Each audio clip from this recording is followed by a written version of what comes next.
Bypass surgery करावी लागणार, कोकाटेंचं medical bulletin. डॉक्टरांनी सगळं सांगितलं. राष्ट्रवादीचे नेते आणि माजी मंत्री माणिकराव कोकाटे यांना उच्च न्यायालयाने मोठा दिलासा दिलाय. माणिकराव कोकाटेंच्या शिक्षेला न्यायालयाने स्थगिती दिली. तसेच या याचिकेवरील सुनावणी पूर्ण होईपर्यंत 1 लाखाच्या जात मुचलक्यावर जामीन मंजूर करण्यात आलेला आहे.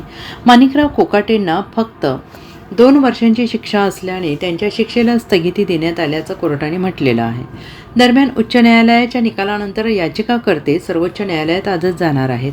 माणिकराव कोकाटे दोषी आहेत, त्यामुळे त्यांची आमदारकी जाणार असल्याचा दावा याचिकाकर्त्यांनी केला आहे. बनावट कागदपत्रांच्या आधारे शासकीय सदनिकांचा लाभ घेतल्याप्रकरणी कोकाटेंना 2 वर्षांची शिक्षा. राष्ट्रवादीचे नेते माणिकराव कोकाटे यांच्या याचिकेवर उच्च न्यायालयात युक्तिवाद सुरू आहे.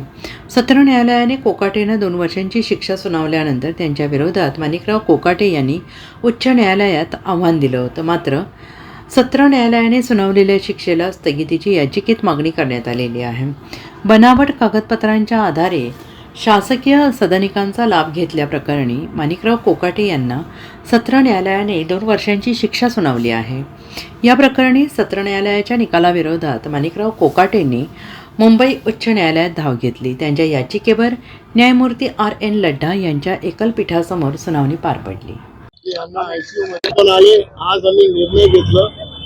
डॉक्टर सुरेश विगन हे कार्डिओलॉजिस्ट आहेत, यांनी निर्णय घेतला.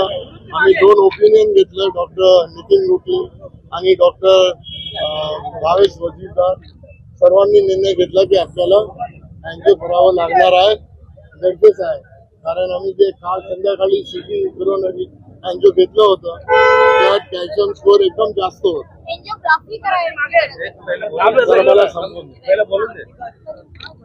तर CT करोनरी अँजिओ मध्ये जे रिपोर्ट आलं होतं त्याच्यानंतर निर्णय घेतलं गेलं की आता आपल्याला करोनरी अँजिओग्राफी करावी लागणार आहे. आणि आज आता आम्ही करोनरी अँजिओग्राफी संपवलंय.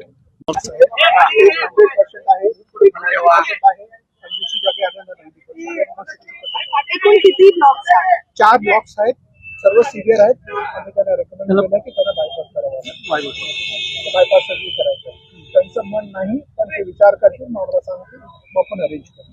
बायपास सर्जरी किती अर्जंटली करावी? जितका पण त्रास झालेला त्यांना अनस्टेबल अंजायना होता, जितकं लवकर केलं तितकं बरं. कशी होणार बाजू? ब्लॉक आहे. माझ्या खांद्यावर आहे. काही दिवस केले तर बायपास 7 दिवस राहतात. डिस्चार्ज कधी करणार आहे त्यांना निर्णय घेऊ दे काय करायचं. एक आहे बायपास केलं तर मग सर्जनला बोलावणार, मग अरेंज करणार. त्यांची प्रिव्हियस काय मेडिकल हिस्ट्री आहे का? प्रिव्हियस मेडिकल हिस्ट्रीमध्ये काय काय आहे? 15 वर्षापूर्वी 2 स्टेंट लावलेले निष्कर्षी हॉस्पिटलमध्ये. ते स्टेंट बरे होते, तिकडे काय प्रॉब्लेम नाही. Bureau report SPN Marathi, Mumbai.